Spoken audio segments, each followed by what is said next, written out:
nɛgɛ ɲɛ 10 ani 7 bɛ Metumakaw fɛ Bayangara mara la ni Bamakɔ o waati kelen bɛ bɛn wula nɛgɛ ɲɛ 1 ma Washington DC Amérique jamana faaba kɔnɔ a y'aw bisimila bi alamisa juin kalo tile 13 san 2024 kunnafoniw la kumabaw bɛna tali kɛ ninnu de kan. Mali fanga sɛnɛmatɔnw ka fara ɲɔgɔn kan tɔn dɔ bɔra ka kangaridakanw bila arabadu ko jamanaden dɔ min ye yɛrɛlafasabaga ye bɔlɔlɔ sira fɛ n'a bɛ wele ko activiste dɔ wele kura cɛkulu dɔw fɛ minnu sugu ma dɔn. Sɛgɛsɛgɛliw y'a jira ko ni mɔgɔ kofɔlen in tun ye jaa dɔw ta nisɔgoya taama dɔ senfɛ min kɛra Bamakɔ jamana faaba kɔnɔ. Ka kɔn san 2012 ɲɛ biga mara tun lakodɔnnen don Mali jamana kɔnɔ kosɛbɛ min bɛ nɔbɔ wa ni a tun kɛlen don ka dɛmɛba lase sɔrɔ nasiraw fɛ jamana kɔnɔna la. Nka nin waati laban ninnu na kabiri bingalikɛlaw ani jatijɛkulumaw ka daga daminɛna Mali kɔnɔ a yirala k'a fɔ ko camanba de bɛ ka bɔ biga maralaw ka baara tɔnɔ la. Guinée Conakry u ka jamanatigi dankan Amadou Uriba ma sɔn arabadon a ka laseliw senfɛ k'i da don u ka jamanatigi sigi kalata labɛn baaraw la min hakilinaw sigilen don sen kan n'a ka kan ka kɛ san 2025 n'o dalen don jamana finitigi minnu bɛ fanga kunna olu ka fanga bila kan. Ukraine Amérique jamanatigi Joe Biden ani Volodymyr Zelensky ye ɲɔgɔn ye k'u bolonɔ bila gafe dɔ la bi araba min bɛna tali kɛ lakanako kun kan États-Unis jamana ani Ukraine cɛ u ka kuluba G7 u ka lajɛrɛ kɛnɛ kan Italie.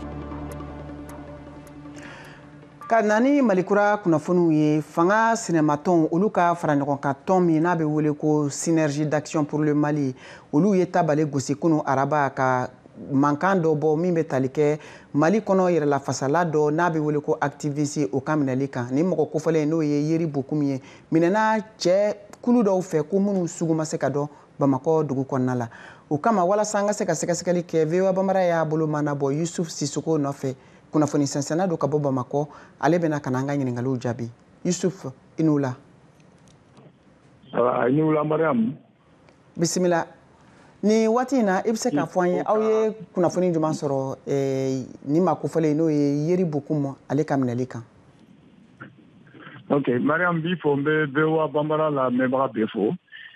Halisa an ma kunnafoni jɛlen sɔrɔ Yeri Bokum ka fɛn na. Sabula ni a bɛ tɔn min na n'a taara tɔn minnu ka ɲɛnajɛ couverture kɛ halisa olu ko k'olu m'a ye an y'u ɲininka u ko k'u ma a jɔyɔrɔ dɔn fɔlɔ k'u m'a dɔn a bɛ yɔrɔ min donc an bɛ se ka min fɔ en tout cas halisa an ma information foyi sɔrɔ Yeri Bokum ka situation kan. Ayiwa fɛn min ye jamana ɲɛmɔgɔw ye kiriko nasiraw fɛ olu ye nin kulu in n'o ye Synergie d'Action pour le Mali a ka nin welewele kan bila ka ɲɛsin nin maa kofɔlen ka tununi ma u y'a minɛ cogo di?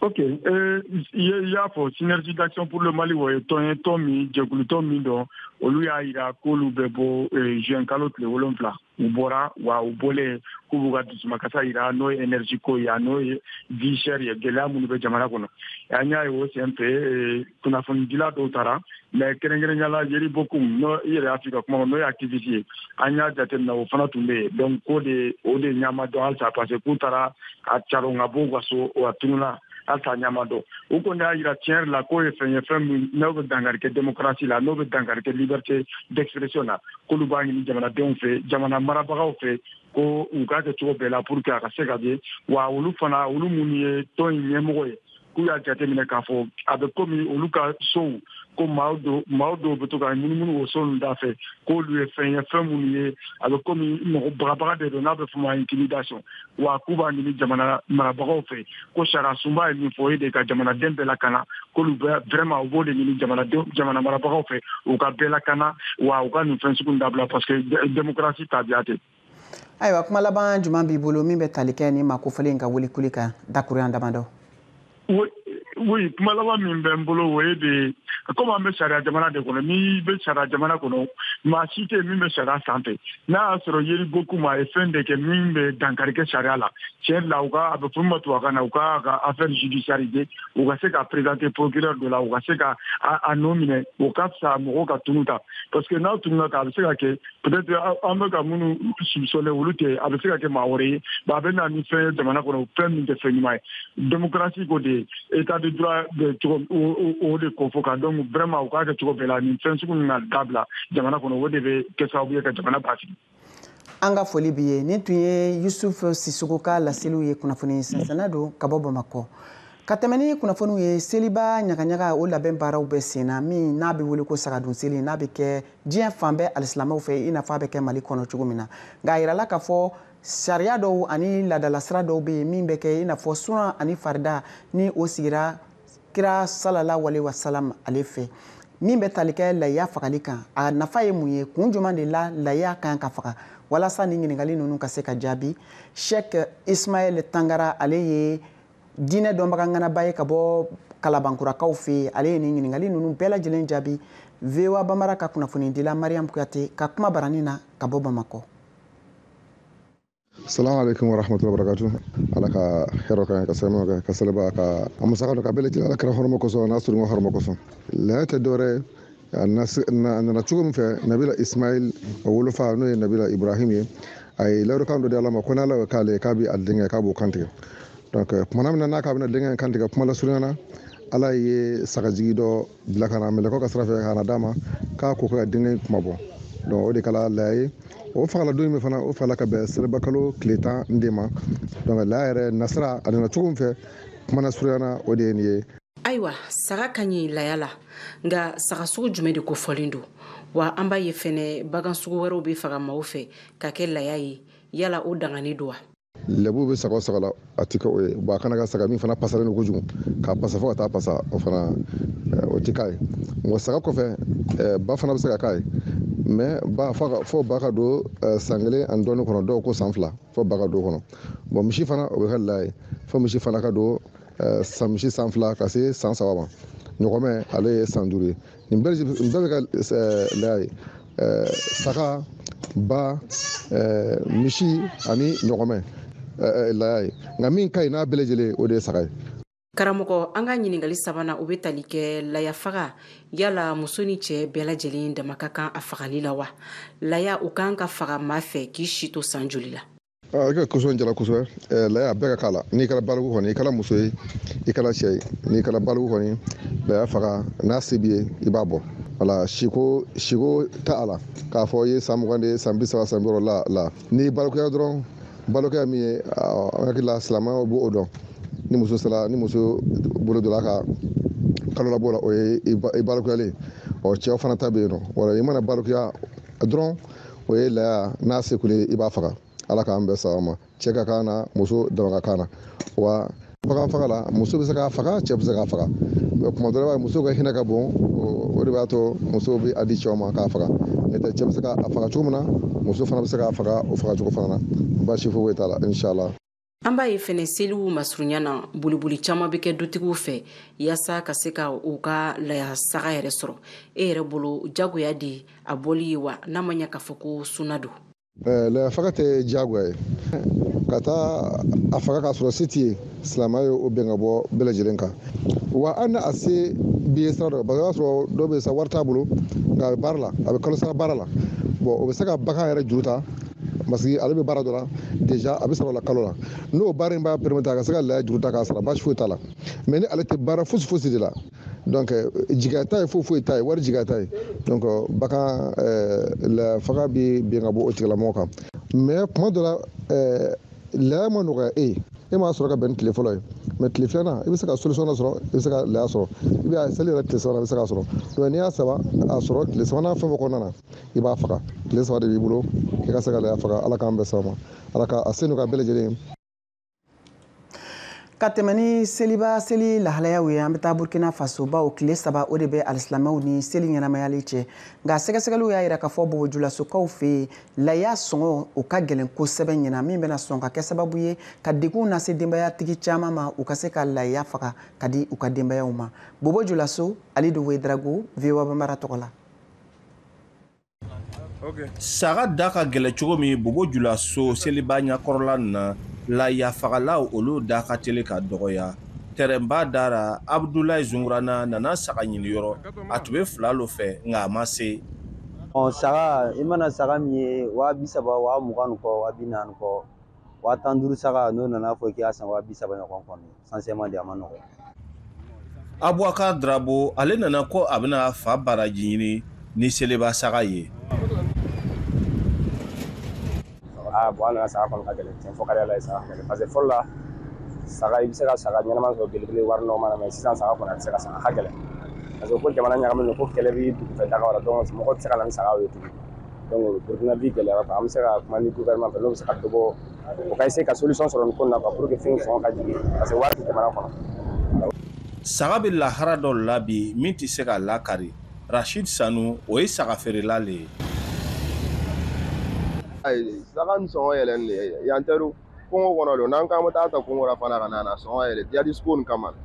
mais mɔbiliw tɛ se ka taa Congo la donc an b'a taara village ninnu y'an kɔrɔna yan ka na n'a ye donc fo saga nin fana sɔngɔ yɛlɛ o yɔrɔ la sɔngɔ ka gɛlɛn quoi i m'a ye. Ni tiɲɛ lo ko gɛlɛya kɛlen don ka dugu bɛɛ lajɛlen dasiri nka ka saga se o adu na a ma ɲi ka se o yɔrɔ la o ye Abdulayi Zungurana ta hakilina ta ye. Gɛlɛya se ka na kɛ o bɛ saga prix fana gɛlɛya o cogoya la hali gɛlɛya bɛ cogo cogo saga prix man ka gɛlɛya voilà. Ni laya gɛlɛyara ka taa se fo ni adu na Sulaiman kɛ ka fɛɛrɛ jumɛn lo tigɛ. Imam Sanogo ale ye silamɛya sariya lɔnbagaba ye an sera ale fɛ. Diinɛ yɛrɛ ka principe belebeleba a ka tile belebeleba ala t'an jagoya kuran tɛ se ko min na n'ala y'a kɛ ni san bɛ taa gɛlɛyara o tuma na baasi taara mɔgɔw b'a to yen se bɛ mun ye olu ka mɔgɔ mun m'a sɔrɔ olu k'o sɔn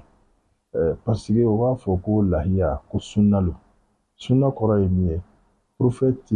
ko min kɛ a y'a kɛ tuma bɛɛ mais a m'a fɔ a m'a wajibiya an kɔni an bɛ yɔrɔ min na bi mɔgɔ caman lo bɛ fɛɛrɛ wɛrɛ ɲinina o yɛrɛ la Bobo Julaso ka saga ko nin ye k'a to a tigiw bolo a kɛlen don ko ye olu bolo fana a ti sanna Halidu Wedraogo VOA Bambara tɔgɔra Bobo Julaso. Ka da nin kan sisan an bɛ a da aw tulo kan ka fɔ aw sɔgɔlen don VOA Bambara ka Malikura kunnafoniw na nin bɛna an na don jɛmukan ta ko filanan o kɔnɔna la a y'aw sɔgɔlen to an ka jabaranin so ani an ka radio fiɲɛsiraw kan aw k'an bɛɛ sɔni.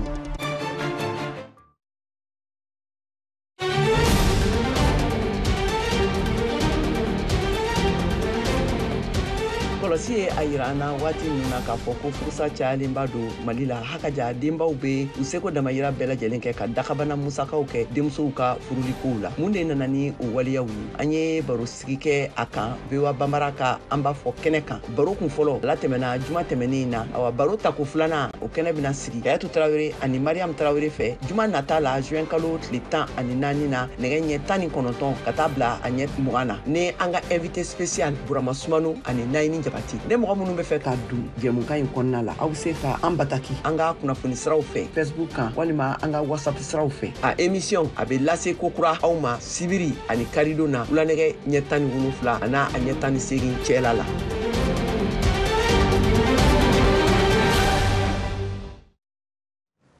Ka segin ka na aw ma an ka foli b'aw ye aw bɛ ka VOA Bambara ka Malikura kunnafoniw lamɛn nin waati in na a ka radio fiɲɛsiraw bɛɛ lajɛlen ka Bamakɔ n'a lamini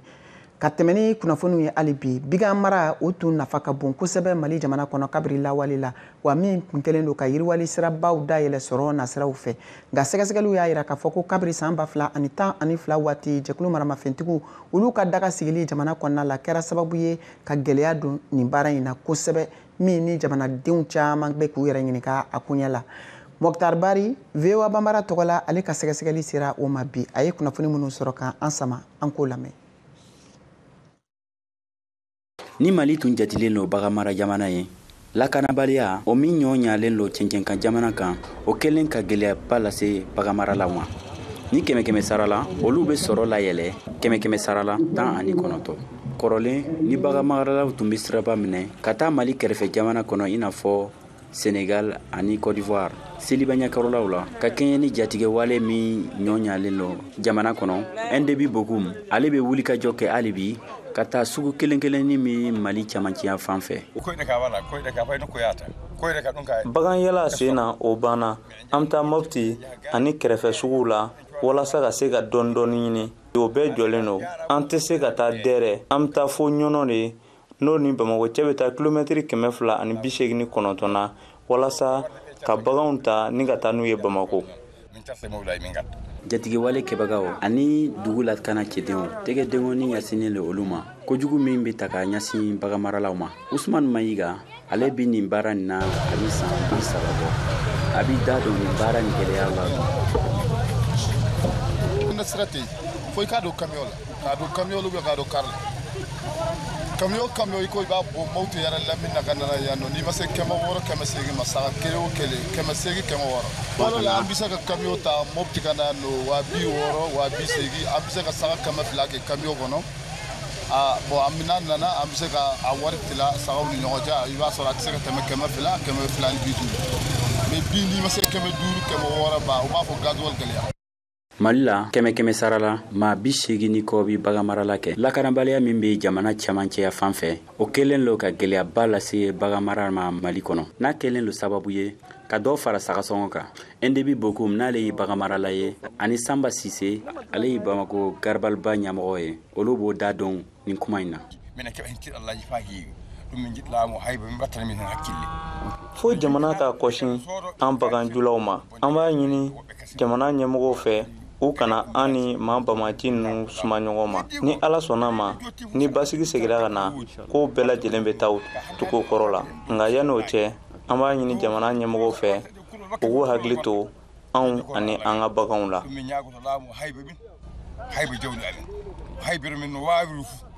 An kɛrɛfɛ jamana ninnu bɛɛ fo Ghana Mali de bɛ ninnu bɛɛ ravitailler baganw na hali a ma mɛn Senegal ɲɛmɔgɔw ye nɔgɔya don bagan latɛmɛni kow la walasa seliba ɲuman ka se ka kɛ hɛrɛ la. O kama Mali bɛ i n'a fɔ jamana ninnu ni ɲɔgɔn cɛ baganko la usine an man ka to kɔfɛ cogo si. Baganmara ye malidenw kɛmɛ sara la 30 ka sɔrɔ siraw ye kɛrɛnkɛrɛnnenya fulaw ani tamasɛkiw. Baganmara ale b'i jɔyɔrɔ sabanan na jamana sɔrɔ min bɛ bɔ jamana kɔ kan i n'a fɔ sanu ani kɔɔri. Mokhtar Bari VOA Bambara tɔgɔ la ka bɔ Bamako. Ka da nin kan an bɛ taa Guinée Conakrykaw fɛ u ka jamanatigi dankan Amadu Uriba ka kunu araba laseliw senfɛ ma sɔn k'i da don u ka jamanatigisi kalata la min tun kɛrɛnkɛrɛnnen don n'a kan ka kɛ san 2025 waatiw. A yirala k'a fɔ ko ni kalata in kan ka kɛ walasa fanga min n'o bɛ u ka finitigiw bolo o bɛ se ka ban ni ka fanga segin civiliw ma. Kayatu Traoré VOA tɔgɔ la ka bɔ Washington na ale b'o lase.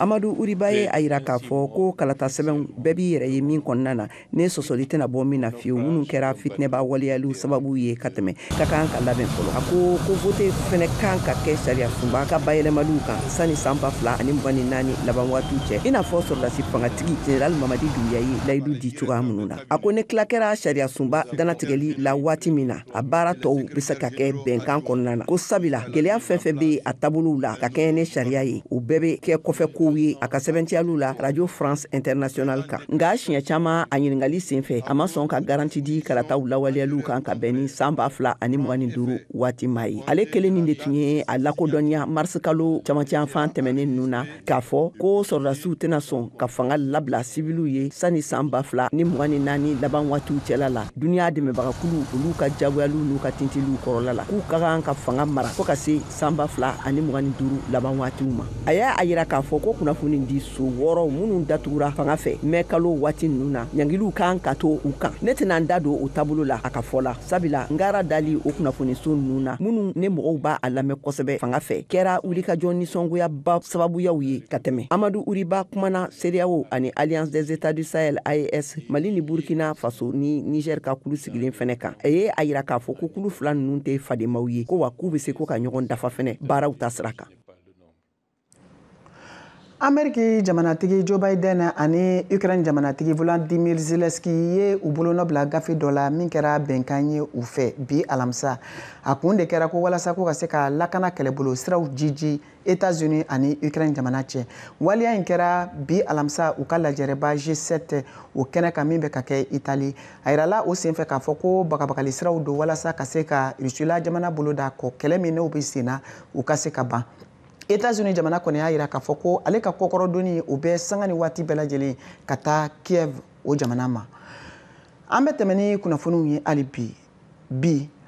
sɛgɛsɛgɛliw y'a yira k'a fɔ duniya fan bɛɛ muso caman olu kɛlen don k'u kanbɔ ni produit tulu ye walasa ka se k'u fariw mu ani fɛnɛ ka fara taabolo kan min bɛ kɛ farikolo yɛrɛ yɛlɛmali ye ni a bɛ wele ko chirurgie esthétique. Ni waliya in ko a nafa n'a kɔlɔlɔ bɛ se ka kɛ mun ye walasa an ka se ka o ɲininkali jaabi sɔrɔ bi VOA Banbara tɔgɔ la Zeinabu Cero ka sɛgɛsɛgɛli bɛnna o ma a ye kuma di muso camanw ma minnu kɛlen don ka nin taabolo in kanu ka bɔ Bamakɔ an k'o lamɛn. Ka tulu mun walima ka waliya wɛrɛw kɛ walasa I fari fima u ka bɔ a la o ye waliya ye min bɛ ye Mali kɔnɔ ka caya hali n'a y'a sɔrɔ a kɔlɔlɔw fana yelen don a bɛ san caman bɔ k'a daminɛ san siriw fo ka taa se farikolo jeniw ma ni dɔw k'a ma ko mami ni musolaka min bɛ baara kɛ Bamako labɛnso dɔ kɔnɔna na ale bɛ ɲɛfɔli k'an ye tile kɔnɔ u bɛ se ka nin farikolo tiɲɛ minnu ye. O ta juguyara dɛ est-ce que o tɛ nin video in yɛrɛ yan o ta kun y'a kan ne. Ne yɛrɛ o ye ne jatigɛ kojugu ne tɛna 5e mois kɛ 25e mois ye ne ye n ka fiche bɛɛ ɲagami a don tellement a don ne yɛrɛ y'a fari ye dɔrɔn ne siranna client dɔw bɛ s'an ma yan u ɲɛdaw jeninen. Mali la mɔgɔ minnu b'a laɲini k'u farikolo jɛ n'a bɛ tila ka kɛ sababu ye ka u farikolo tiɲɛ olu bɛ nisɔndiya ni cakɛda dɔw nali ye an ko min ma ko institut esthétique. Appareil in de bɛna an dɛmɛ k'o bɛɛ lajɛlen fɔ an ye a ɲɛda ye ɲɛda sugu min ye traitement sugu min kan ka k'a la et puis ɲɛda kan ka fɛn jumɛn to yen nɔ a kan ka fɛn jumɛn kɛ pour que k'a kisi ɲɛda la problème ma. N'a caman bɛ baara kɛ ni subahana mansinw ye i n'a fɔ nin yɔrɔ kofɔlen min bɛ wele ko Fatima Beauty ale kɛlen don yɔrɔ ye musolaka caman bɛ nimisi wasa sɔrɔ yɔrɔ min na Bamako. Sen bɛ ko yan bolo bɛ ko yan nɔ ɲɛda bɛ dilan yan farikolo bɛ gomi yan nɔ an bɛ san siri traité an bɛ mami traité an bɛ muso minnu bɛ bɔnbɔsi bɛ kɛ minnu na an bɛ o traitement définitif kɛ. Ka fara produit feereli kan minnu bɛ kɛ sababu ye ka farikolo jɛ an bɛ don min na ko bi labɛnso dɔw kɔnɔna na I b'a ye k'a fɔ olu dɔw bɛ baara kɛ baara minnu yɛrɛ yelen don k'a fɔ ko dɔgɔtɔrɔya baaraw de don n'a bɛ kɛ sababu ye ka farikolo jɛ walima ka mɔgɔ yɛrɛ kɛcogoya yɛlɛma ni a dɔw bɛ tali kɛ bobaraw ale ni sinw bonyani na nka an bɛ don min na ko bi ɲininkali caman bɛ yen nɔ k'a fɔ ko yala ni labɛnso ninnu yamariyalen don ka se ka o baara ninnu kɛ wa walasa ka jaabi sɔrɔ o ɲininkali dɔw la an y'an ka kumabara tenkun maa dɔw la minnu bɛ baara kɛ labɛn hukumu kɔnɔ. Sira dɔ fɛ kɔlɔlɔ b'a la sira dɔ fɛnɛ fɛ kɔlɔlɔ t'a la I bɛ sira min fɛ kɔlɔlɔ b'a la o sira fɛ I bɛ se ka taga produit dɔ san I kun fɛ I t'a dɔn n'a sɔrɔ ani farikolo bɛ taga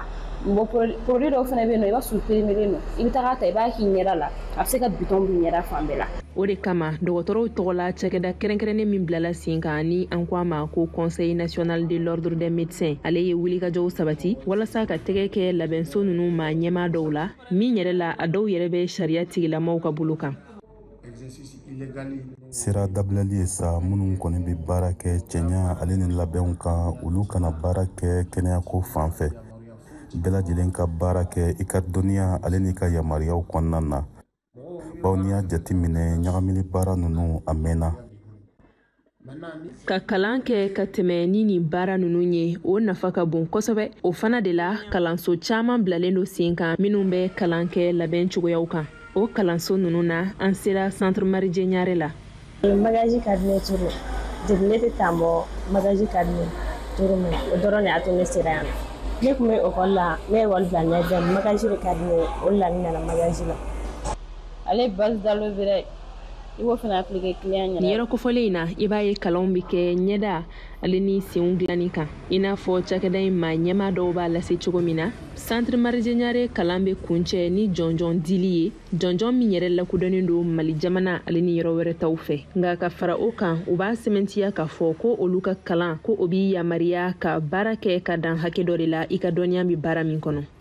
Bon centre Marie Ɲare créé depuis 92 yɔrɔ o tɛ entreprise kura ye et puis l'entreprise est reconnue par l'État malien. Un diplôme reconnu nationalement et internationalement.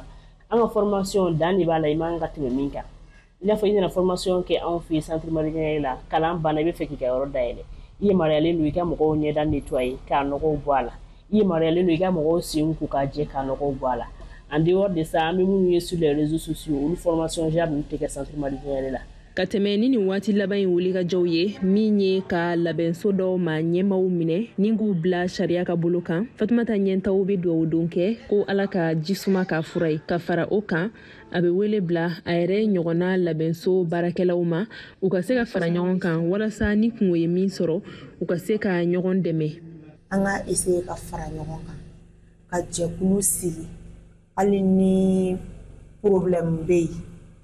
dɛmɛbaga bɛ sɔrɔ cogo min na n'an farala ɲɔgɔn kan an bɛ se ka ɲɔgɔn dɛmɛ ni fɛn fɛn n'i b'a kɛ n'a ka di i ye a kanu b'i la a essayer k'a ɲɛɲini i k'i dan dɔn. O b'a to anw yɛrɛ fana bɛ weleda kɛ yaasa bɛɛ lajɛlen ka tu cogoya la a b'a to mɔgɔw bɛ kisi farikolobana kɔlɔlɔ caman ma fo ka taa se kɔnɔnabanaw ma. Seinabu Ciro, VOA Bambara tɔgɔ la ka bɔ Bamako.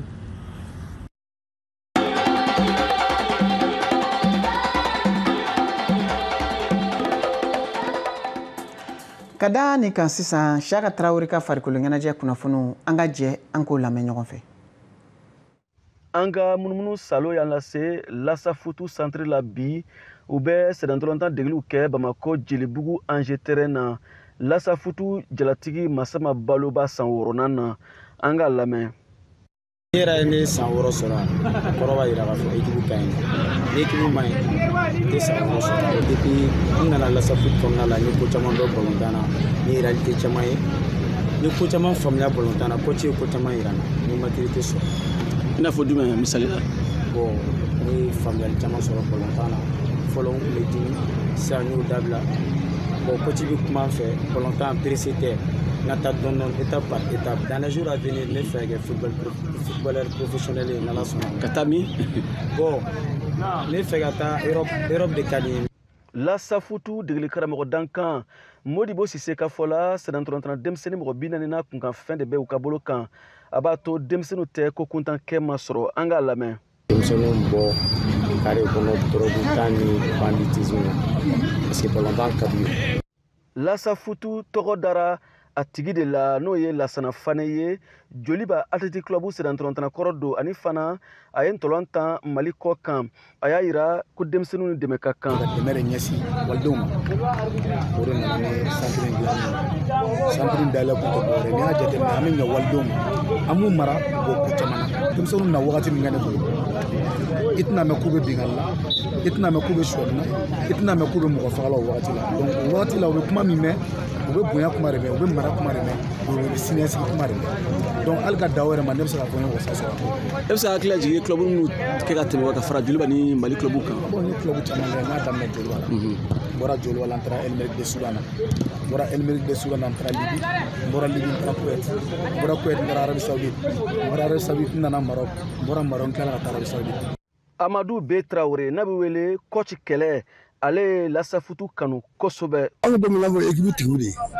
ka ɲaga bɔ Lasa yɛrɛ anw de don anw ye Joliba supporters ye ne bɛ Joliba la ne b'a mulan ye ne bɛ Malakala commencer yan ne ye Malakala la yan nɔ ne bɛ Lasa tɛ bɛrɛ bɔ fo ka taa Joliba la ne b'a nɔfɛ bon fo ka se bila fo ka a ye idée sɔrɔ ka taa professionnel la ne bɛ yan n'an taara baara kuma ma denmisɛnninw ma dusu ni fɛn na an k'o dabila an ka bolo jɔ an ka baara kɛ dusu tɛ foyi ɲɛ mɔgɔ ye.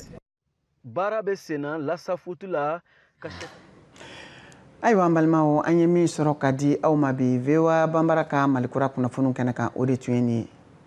Aw ni ce aw ka kulomajɔ la aw k'an bɛn waati wɛrɛ.